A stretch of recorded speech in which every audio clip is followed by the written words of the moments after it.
Chandra Smith menghela nafas dan dengan penuh rasa bersalah berkata, "2 hari ini, kakek tidak bisa makan atau tidur nyenyak. Di dalam hati, kakek merasa sangat bersalah kepadamu dan ibumu. Kakek juga terus memikirkan bagaimana cara memberikan kompensasi untuk kalian berdua.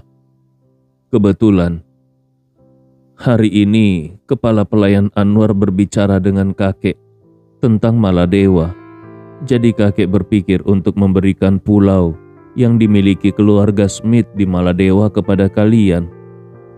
Dengan begitu, kau dan ibumu bisa pergi ke sana untuk beristirahat dan bersantai. Meskipun pulau-pulau di Maladewa memang mahal, tetapi tidak sampai terlalu berharga.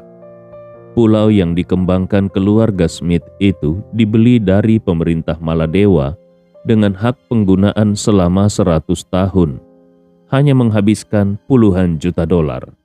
Namun, yang benar-benar mahal adalah biaya pengembangan dan konstruksi pulau tersebut. Untuk membangun sebuah pulau, tidak hanya membutuhkan seluruh solusi arsitektur, tetapi juga berbagai dekorasi mewah. Selain itu, pulau tersebut harus memiliki dermaga, landasan helikopter, sistem komunikasi satelit, serta fasilitas infrastruktur lengkap lainnya. Bahkan, pulau itu harus memiliki sistem pembangkit listrik mandiri serta fasilitas desalinasi air laut.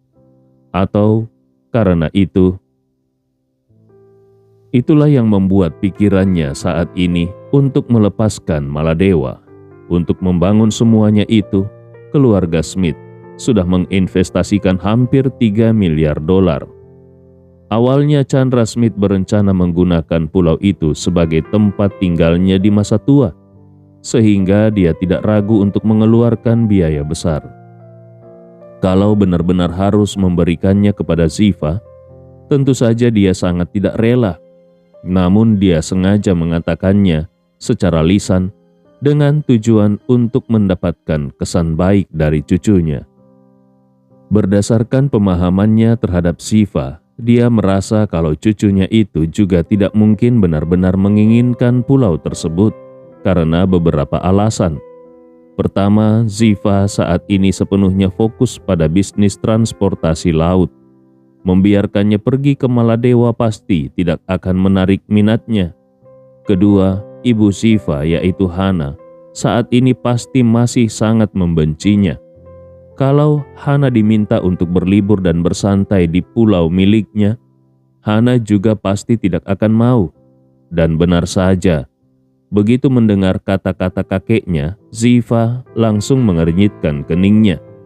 Dia tidak bodoh.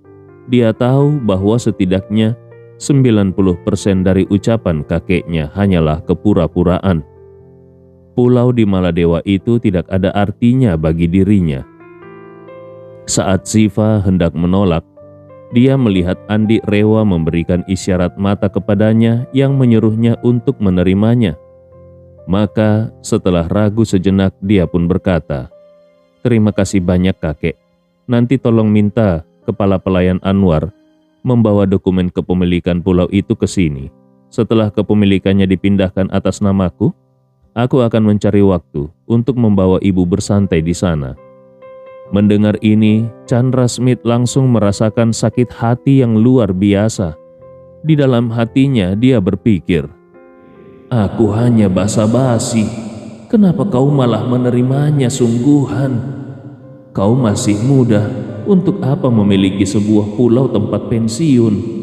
Kalau kau benar-benar mengambilnya, lalu bagaimana denganku? Aku tidak mungkin membangun pulau baru dari awal lagi, bukan?" Memikirkan hal ini, dia buru-buru berkata, "Ziva, untuk mengurus perpindahan kepemilikan pulau itu, kita harus melakukannya langsung di Maladewa. Prosesnya cukup merepotkan. Tapi, kau dan ibumu bisa pergi dulu ke sana untuk beristirahat." Ziva pun menanggapi dengan santai, "Kebetulan sekali, saat aku ke sana, aku bisa sekalian mengurus perpindahan kepemilikannya." Kemudian dia menambahkan, Kakek juga pasti tahu kalau ibu pasti masih menyimpan dendam terhadap kakek. Kalau pulau itu masih atas nama kakek, dia pasti tidak akan mau pergi. Tapi kalau sudah atas namaku, itu akan berbeda. Chandra Smith hanya bisa menjawab dengan kesal. Kau benar. Kakek kurang mempertimbangkan hal ini. Baiklah, kapanpun kau punya waktu untuk pergi ke sana, aku akan meminta Anwar ikut dan mengurus dokumen kepemilikannya. Setelah itu Chandra Smith buru-buru berkata, "Oh iya Ziva, ada satu hal yang ingin kakek minta bantuanmu." Ziva mengangguk, "Silakan katakan." Chandra Smith segera berkata, "Begini, orang yang sudah menolongmu itu tadi menelponku. Sepertinya dia memiliki kesalahpahaman terhadapku. Percakapan kami juga tidak berjalan dengan baik. Jadi, aku ingin memintamu untuk menjadi penengah, agar di masa depan kita bisa hidup berdampingan tanpa saling mengganggu. Bagaimana menurutmu?" Mendengar ini, Ziva tidak bisa menahan diri untuk menatap Andi Rewa. Dia menyadari bahwa Andi sudah sepenuhnya memahami sifat licik dan perhitungan kakeknya. Sebelumnya, Andi Rewa mengatakan bahwa kakeknya pasti akan datang memohon bantuannya. Dan ternyata hal itu benar-benar terjadi, persis seperti yang diprediksikan. Namun dia sendiri tidak tahu kenapa kakeknya sampai membuat Andi Rewa marah. Apalagi tentang fakta bahwa kakeknya sudah mengirim seorang ahli ilmu Gu ke kota ini untuk mencoba membunuh Andi Rewa. Jadi dia tidak langsung menyetujui permintaan kakeknya, melainkan bertanya. Kakek bilang, "Ada kesalahpahaman antara kakek dan penolongku itu? Bisa kakek jelaskan dulu apa sebenarnya kesalahpahaman itu? Kalau aku ingin membantu, aku harus memahami situasinya terlebih dahulu, agar bisa mencari cara yang tepat untuk berbicara dengannya." Chandra Smith ragu sejenak, lalu menghela nafas beberapa kali sebelum berkata, "Sebenarnya ini bukan hanya sekedar kesalahpahaman. Ini lebih karena kakek sempat hilang akal sesaat. Kakek pernah mengundang seorang ahli metafisika dari Inggris dan mengirimnya ke sana untuk mencari tahu keberadaan penolongmu itu." Setelah itu Chandra Smith buru-buru mencoba membela dirinya sendiri. Sebenarnya kakek sama sekali tidak berniat mencelakainya. Kakek hanya ingin menemukan orang itu dan berbicara dengannya secara langsung. Tapi sepertinya ahli metafisika yang kakek undang itu bertindak terlalu jauh. Dia malah membunuh orang yang tidak bersalah di sana dan bahkan mencoba membunuh penolongmu itu. Tapi itu semua adalah keputusan pribadinya. Namun penolongmu tidak tahu akan hal ini dan mengira kakek yang mengirim orang untuk membunuhnya. Jadi dia marah kepada kakek. Ziva terkejut seketika, matanya membelalak. Dia tidak menyangka kalau kakeknya masih berani melakukan hal semacam ini. Dan kali ini yang menjadi target bukanlah dirinya, melainkan penolongnya. Kemarahan pun langsung membuncah dalam dirinya. Dengan nada penuh amarah dia langsung bertanya, "Kenapa kau mengirim orang untuk membunuh penolongku?" Chandra Smith langsung menyadari perubahan nada panggilan Ziva terhadapnya. Dari sebelumnya menggunakan kata kakek menjadi kau. Dia tahu kalau cucunya ini benar-benar marah. Dengan panik dia menjelaskan, "Bukan itu maksud kakek. Itu sama sekali bukan keinginan kakek. Itu semua adalah kesalahan orang itu sendiri yang terlalu gegabah dan ingin untuk unjuk kemampuan."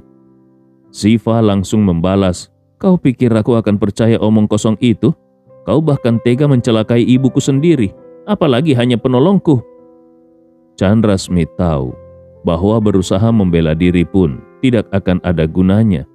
Jadi dia hanya bisa menghela napas dengan pasrah dan berkata, "Ziva, tidak ada gunanya membahas masa lalu. Kakek berjanji tidak akan mengulangi kesalahan ini lagi. Kakek hanya berharap kau bisa membantu kakek berbicara dengan penolongmu." Meskipun Ziva merasa sangat marah, dia teringat pesan yang diberikan Andi sebelumnya. Maka dia sedikit meredakan nadanya dan berkata, "Saat ini, aku sedang berada di Hotel JX Marion untuk berbicara dengan Ugaki Akana dari Jepang. Aku sendiri belum terlalu tahu bagaimana situasi penolongku saat ini. Namun, setelah aku menyelesaikan urusanku dengan Tuan Ugaki, aku akan berusaha berbicara dengan penolongku itu." Setelah mengatakan itu, Ziva dengan serius memperingatkan, "Kakek, ada satu hal yang harus aku tegaskan kepadamu. Penolongku sudah menyelamatkan nyawaku 2 kali.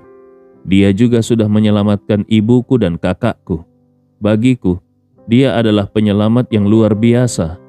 Dalam hatiku, dia jauh lebih penting daripada dirimu." Meskipun di dalam hatinya Chandra Smith merasa sangat kesal, tetapi dia tidak berani mengatakan apapun. Dia tahu bahwa apa yang dikatakan Ziva adalah kebenaran. Di dalam benak cucunya itu, dia bukan lagi sosok kakek yang penuh kasih, melainkan seseorang yang nyaris menjadi musuh. Jadi, dia sama sekali tidak terkejut mendengar kata-kata Ziva. Namun yang membuatnya terkejut adalah sikap Ziva yang begitu tegas dan lugas sekarang. Ternyata cucunya ini kini semakin langsung dan tidak bertele-tele dalam bertindak. Walaupun hatinya penuh dengan ketidakpuasan, tapi mendengar kalau Ziva bersedia berusaha berbicara untuknya membuat Chandra Smith merasa sedikit lega.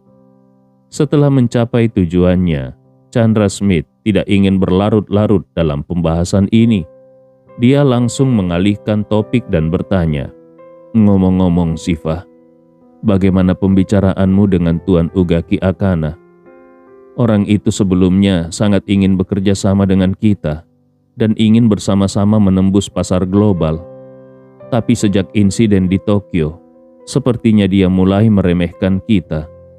Ziva menjawab, "Benar, Tuan Ugaki Akana memang mengalami perubahan, tapi aku bisa memahaminya. Sejauh ini pembicaraan kami berjalan cukup baik. Mengingat situasi sekarang sudah berbeda, aku juga menurunkan sedikit egoku dan berencana untuk menggabungkan seluruh bisnis pelayaran kita dengan grup Akana untuk membentuk perusahaan baru. Dalam struktur kepemilikannya, keluarga Akana akan memegang 51% saham, sementara aku memiliki 49%. Dengan begitu, aset tetap kita bisa dialihkan ke perusahaan baru. Lalu kita bisa membubarkan perusahaan pelayaran keluarga Smith. Dengan cara ini, kita bisa menghindari berbagai pembatasan dan resiko sebelumnya." Mendengar ini, Chandra Smith cukup terkejut, tetapi dia tidak terlalu keberatan. Dia tidak menyangka kalau Ziva benar-benar bisa kembali menjalin hubungan kerjasama dengan Ugaki Akana. Meskipun menyerahkan kontrol kepemilikan sedikit menyakitkan, namun mengingat keadaan saat ini, berkompromi adalah hal yang harus dilakukan. Dalam jangka panjang, menghidupkan kembali bisnis dengan cara ini jauh lebih baik daripada terus mengalami kerugian. Maka, dia pun mengingatkan, "Ziva, tidak masalah bekerja sama dengan keluarga Akana, tapi kau harus punya rencana cadangan. Pastikan dalam kontrak tertulis bahwa setelah aset dan sumber daya kita masuk ke perusahaan baru, kita tetap memiliki hak untuk menarik semuanya kembali. Jadi, kalau di masa depan pembatasan terhadap kita dicabut, kita masih bisa mengambil kembali aset-aset ini dan menghidupkan kembali bisnis pelayaran grup Smith." Mendengar ini, Andi Rewa yang berada di dekatnya tidak bisa menahan diri untuk berpikir, "Orang tua ini memang benar-benar licik. Bahkan dalam keadaan seperti ini dia masih berusaha menjaga kepentingannya sendiri." Namun Ziva memiliki pandangan yang berbeda. Dia sudah memutuskan untuk bekerja sama dengan Andi. Jadi dia tidak mau bermain-main dengan taktik semacam ini. Mencoba meninggalkan jalan keluar seperti itu di dalam kontrak sama saja seperti seorang wanita yang akan menikah, tetapi terlebih dahulu memastikan semua hartanya terlindungi dalam perjanjian pranikah. Secara hukum tentu saja tidak ada masalah, tetapi tindakan semacam itu pasti akan menciptakan celah dalam hubungan mereka. Jadi, Siva berkata dengan tegas, "Aku ingin menunjukkan ketulusan sepenuhnya dalam kerjasama ini. Hanya dengan cara itu, kita bisa bekerja sama tanpa rasa curiga dan membawa bisnis ini ke tingkat yang lebih tinggi. Kalau sejak awal kita sudah saling menyimpan niat tersembunyi, kerjasama ini pasti tidak akan bertahan lama." Chandra Smith menanggapi dengan serius, "Siva, keluarga Smith sudah sering melakukan kerjasama bisnis, dan biasanya kita memang selalu memastikan bahwa kita memiliki kendali penuh. Itu sangat penting. Kita harus tetap memegang kendali. Kalau tidak, kita bisa kehilangan semuanya." Siva menjawab dengan nada tegas, "Aku tidak setuju dengan pandangan kakek. Kalau aku berusaha menyelamatkan aset dengan menyimpan celah untuk mundur, keluarga Akana pasti akan melakukan hal yang sama. Kalau mereka tiba-tiba memutuskan hubungan sebelum kita bisa menyelesaikan masalah kita, bagaimana jadinya? Tidak semua orang berpikir dan bertindak seperti kita." Dia melanjutkan, "Selain itu, karena kakek sudah menyerahkan bisnis pelayaran ini sebagai kompensasi untukku, aku harap kakek bisa menepati janji dan menghormati keputusan operasional yang aku buat." Kemudian dengan nada lebih lembut dia menambahkan, "Tentu saja, aku juga akan menepati janjiku kepada kakek. Setelah aku selesai berbicara dengan Tuan Ugaki Akana, aku akan segera menghubungi penolongku dan berusaha membujuknya." Chandra Smith hanya bisa menjawab dengan pasrah, "Baiklah, kalau begitu, aku tidak akan ikut campur dalam keputusan operasionalmu lagi." Sebelum menutup telepon, Siva mengingatkan, "Oh iya, urusan di Maladewa ini tidak sulit. Bagaimana kalau besok aku pergi ke sana? Perjalanan ke sana hanya memakan waktu sekitar 7 jam, dan kalau kita bekerja dengan efisien, semuanya bisa selesai dalam 1 hari." Di ujung telepon, Chandra Smith merasakan dadanya sesak. Dengan suara lemah dia menjawab, "Baiklah, besok aku akan menyuruh Anwar juga berangkat ke Maladewa." Setelah menutup telepon, Chandra Smith akhirnya bisa menghela nafas lega, tetapi ekspresinya tetap terlihat sangat tidak enak. Pulau di Maladewa itu awalnya hanya dia sebutkan untuk berbasa-basi, namun Siva ternyata menerimanya begitu saja dan bahkan tidak sabar untuk segera mengurus proses peralihan kepemilikan. Hal ini membuatnya merasa sangat sakit hati. Bagi Chandra Smith, pulau itu bukan sekedar aset biasa. Itu adalah tempat yang dia siapkan sebagai tempat pensiun impian. Sesuatu yang sama pentingnya bagi orang tua zaman dulu ketika mereka mempersiapkan peti mati terbaik sebelum meninggal. Meskipun zaman sudah berubah dan orang-orang modern tidak terlalu peduli dengan urusan setelah kematian, tapi persiapan untuk pensiun tetap menjadi sesuatu yang sangat serius. Banyak orang bekerja keras membeli properti di daerah untuk menikmati hari tua mereka dengan nyaman. Chandra Smith pun berpikir demikian. Dia sudah menghabiskan banyak tenaga untuk mengembangkan pulau itu agar menjadi surga pribadinya.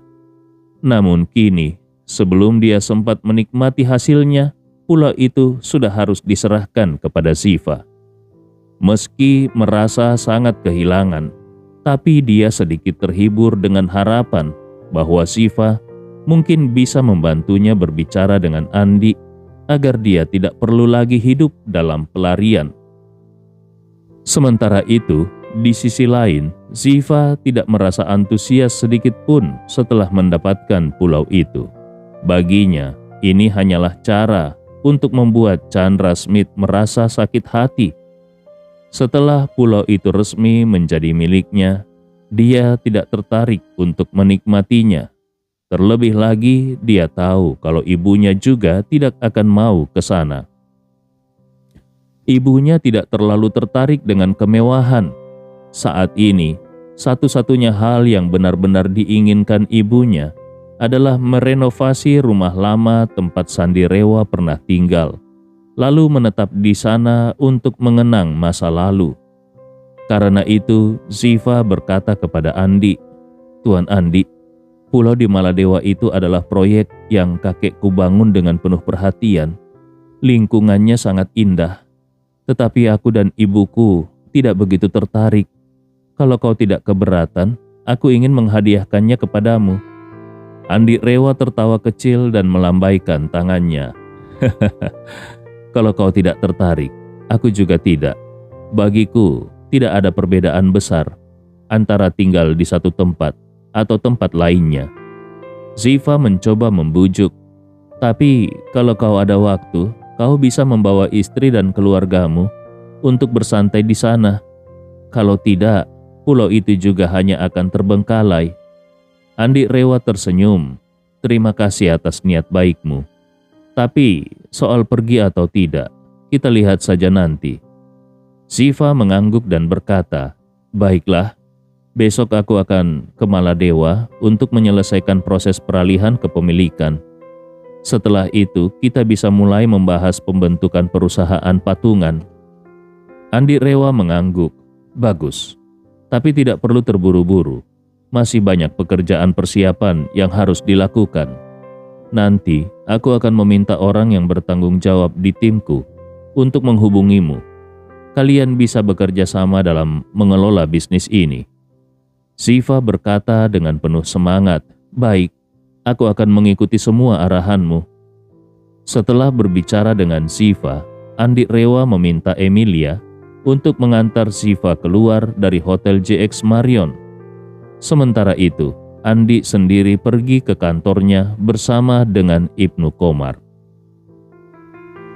Saat itu, Ibnu Komar sedang menerima telepon. Lalu dia berjalan mendekat dan melaporkan, "Puang, tim manajemen dari Nona Mary sudah mengirimkan konfirmasi. Mereka sudah memesan 85 kamar di JX Marion untuk lebih dari 150 orang. Mereka akan tiba besok." Andi Rewa mengangkat alisnya dengan penasaran. "Apakah Mary juga akan datang ke sini?" Ibnu Komar menjawab, 3 hari lagi adalah konser Nona Mary. Timnya akan tiba besok untuk memeriksa venue. Kemudian akan melakukan gladi resik lusa dan konser akan diadakan pada hari ketiga." Andi Rewa mengangguk dan tersenyum. "Aku sudah lama menunggu kedatangannya. Akhirnya, dia akan datang juga. Tapi kenapa gadis itu tidak memberitahuku terlebih dahulu?" Ibnu Komar tersenyum dan berkata, "Mungkin dia ingin memberimu kejutan." Andi Rewa melambaikan tangannya. Kalau dia benar-benar ingin memberikan kejutan, dia tidak akan memilih menginap di JX Marion. Sambil berbicara, Andi Rewa mengeluarkan ponselnya dan berkata, "Aku akan menelponnya." Ibnu Komar segera tahu diri dan keluar dari kantor. Sementara Andi Rewa langsung menghubungi Mary Kalista. Begitu panggilan tersambung, terdengar suara yang sangat gembira. "Andi, kenapa tiba-tiba kau menelponku?" Andi Rewa tersenyum. "Apa ada masalah kalau aku menelpon sekarang?" Mary tertawa. "Tentu saja tidak. Justru aku terkejut dan merasa senang. Biasanya kau jarang sekali menelponku lebih dulu." Andi Rewa berkata, "Aku tadi mendengar dari Ibnu Komar kalau timmu akan datang besok. Bagaimana denganmu? Apa kau juga datang besok?" Mary menjelaskan, "Aku tidak bisa datang besok. Timku akan berangkat lebih dulu untuk memeriksa fasilitas venue, termasuk pencahayaan, tata suara, panggung, serta materi promosi lainnya.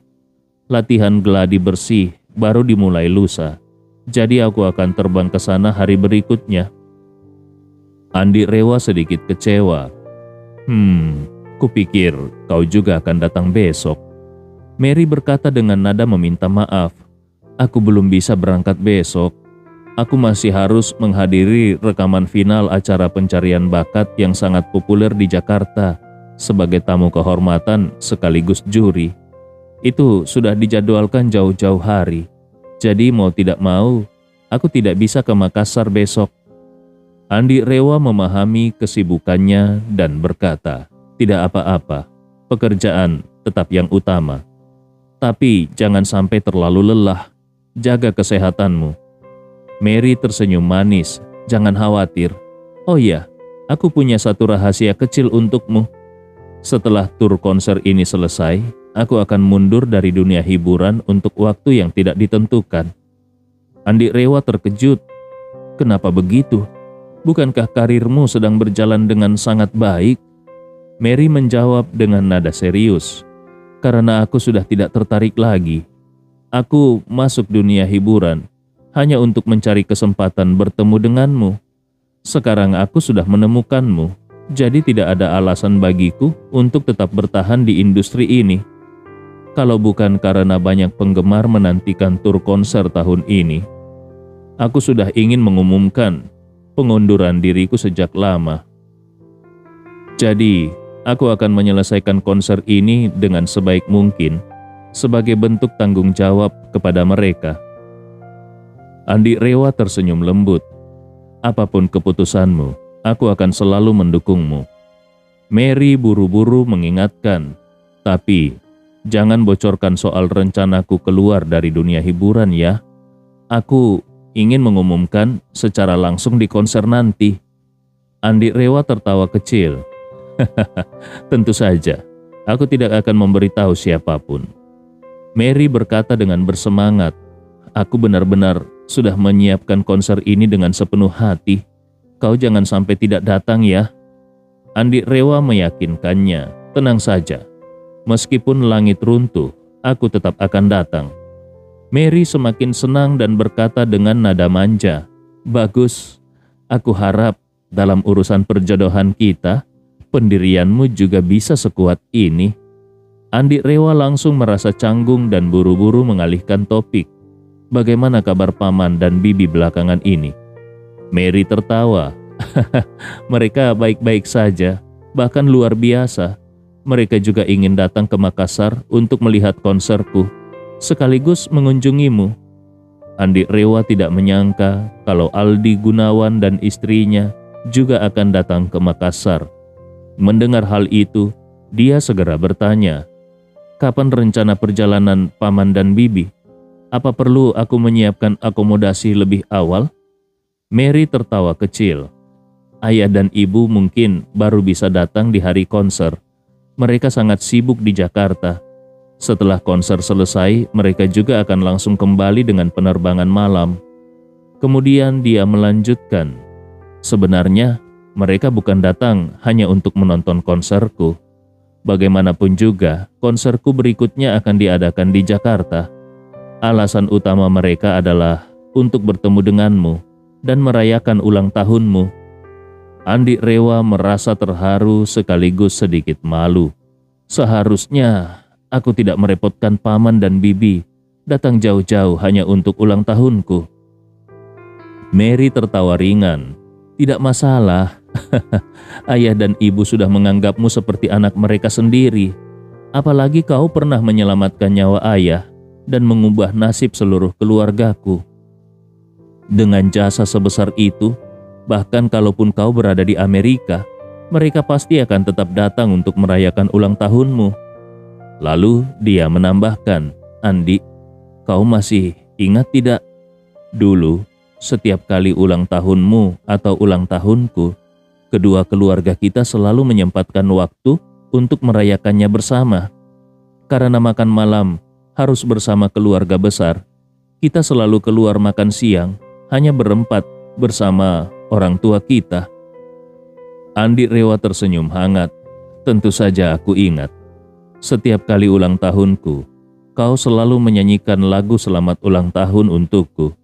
Tapi saat ulang tahunmu, saat ibu menyuruhku menyanyikan lagu untukmu, aku selalu malu. Mary tertawa. Benar sekali. Dulu kau sangat pendiam, jarang bicara, dan juga jarang bermain denganku. Aku selalu harus menempel padamu lebih dulu. Di dalam hatinya, Andi Rewa merasa geli. Sebenarnya saat itu dia bukan pendiam, tapi dia merasa malu dan canggung. Bayangkan saja, seorang anak kecil sudah diberitahu bahwa kelak dia harus menikahi gadis kecil yang selalu mengikutinya kemana-mana. Bagaimana bisa dia tidak merasa canggung? Namun, Andi Rewa tidak mengatakan ini. Dia hanya tersenyum kecil dan berkata, "Mungkin waktu kecil aku memang agak pemalu." Mary tersenyum. "Andi, bagaimana kalau di hari ulang tahunmu kali ini kita juga makan siang bersama keluarga seperti dulu? Ayah dan ibu pasti akan sangat senang. Bagaimana menurutmu?" Andi Rewa berpikir sejenak. Tetapi sebelum dia sempat menjawab, Mary buru-buru menambahkan, "Aku tahu di malam ulang tahunmu, kau pasti harus makan malam di rumah bersama istrimu dan mertuamu. Jadi, aku sengaja mengatur konser mulai pukul 8 malam. Dengan begitu, kau bisa makan malam di rumah jam 6, merayakan ulang tahun bersama istrimu dan keluarga, lalu berangkat ke stadion sekitar jam 7 lebih. Karena makan malam harus di rumah, maka makan siangnya tidak perlu di rumah, bukan?" Nada suara Mary terdengar penuh harap. "Ayah dan ibu datang dari jauh-jauh. Setidaknya berikan mereka kesempatan untuk makan bersamamu dan merayakan ulang tahunmu. Selain itu, aku juga ingin seperti dulu, berada di sisimu saat kau meniup lilin dan menyanyikan lagu ulang tahun untukmu. Boleh ya?" Mendengar kata-kata Mary, hati Andi menjadi hangat. Dia tahu dia tidak mungkin menolak permintaan Mary ini. Tanpa ragu dia berkata, "Baik, di siang hari ulang tahunku, aku akan meminta Albert untuk mengosongkan restoran Oceana. Kita akan makan di sana." Mary bersorak senang. "Baiklah, kalau begitu aku yang akan menyiapkan kue ulang tahun." Andi Rewa tertawa. "Aku bisa membelinya sendiri, kau tidak perlu repot-repot." Namun Mary bersikeras, "Mana bisa begitu? Mana ada orang yang berulang tahun membeli kue sendiri? Lagi pula, dengan selera pria lurus sepertimu, aku yakin pilihan kuemu pasti jelek. Lebih baik aku memesannya di Jakarta dan membawanya dalam penerbangan ke Makassar." Andi Rewa menghela nafas tak berdaya. "Tidak perlu sampai repot begitu, bukan?" Mary dengan sungguh-sungguh berkata, "Tentu saja perlu. Ini pertama kalinya setelah hampir 20 tahun, aku bisa merayakan ulang tahunmu lagi. Kuemu harus yang terbaik. Kalau sampai ada yang kurang, aku tidak akan memaafkan diriku sendiri." Andi Rewa hanya bisa menurut. "Baiklah, kalau begitu, aku serahkan urusan kuenya kepadamu." Mary langsung menjawab dengan semangat, "Oke, serahkan saja padaku, kau tidak perlu khawatir." Andi Rewa mengangguk dan bertanya lagi, "Jadi, jam berapa kau akan tiba di bandara lusa?" Mary tersenyum dan bertanya, "Kenapa kau ingin tahu begitu detail? Apa kau mau menjemputku di bandara?" Andi Rewa menjawab, "Kalau waktunya memungkinkan, aku bisa menjemputmu." Mary langsung bersemangat, "Kalau begitu, kau saja yang tentukan kapan waktu yang memungkinkan untukmu. Aku akan menyesuaikan jadwal penerbanganku. Lagi pula, aku naik pesawat pribadi keluarga, jadi aku bisa berangkat kapan saja." Setelah itu, dia buru-buru menambahkan, "Oh ya, aku harus tiba di venue pukul 2 siang untuk gladi bersih. Jadi aku harus sampai di sana paling lambat jam 12 siang. Kau ada waktu di pagi hari?" Andi Rewa berpikir sejenak lalu berkata, "Pagi jam 8 aku harus mengantar istriku ke kantornya. Selebihnya seharusnya tidak ada masalah." Mary berpikir sejenak dan berkata, "Kalau begitu, aku akan tiba sekitar pukul 10 pagi. Jadi aku masih sempat ke hotel dulu untuk menaruh barang bawaan. Apakah waktunya cocok buatmu?" Andi Rewa langsung menjawab, "Tidak masalah." Mary berseru dengan gembira, "Karena kita sudah sepakat, kau jangan sampai mengingkari janji ya." Andi Rewa segera berkata, "Tenang saja, aku tidak akan membatalkan." Mary tertawa, Baguslah, aku masih ada urusan sekarang, jadi aku tutup dulu ya. Tunggu aku di Makassar. Sebelum menutup telepon, dari ujung sana terdengar suara kecupan manja dari Mary. Andi Rewa hanya bisa menggelengkan kepala dengan senyum tak berdaya sebelum akhirnya menutup telepon.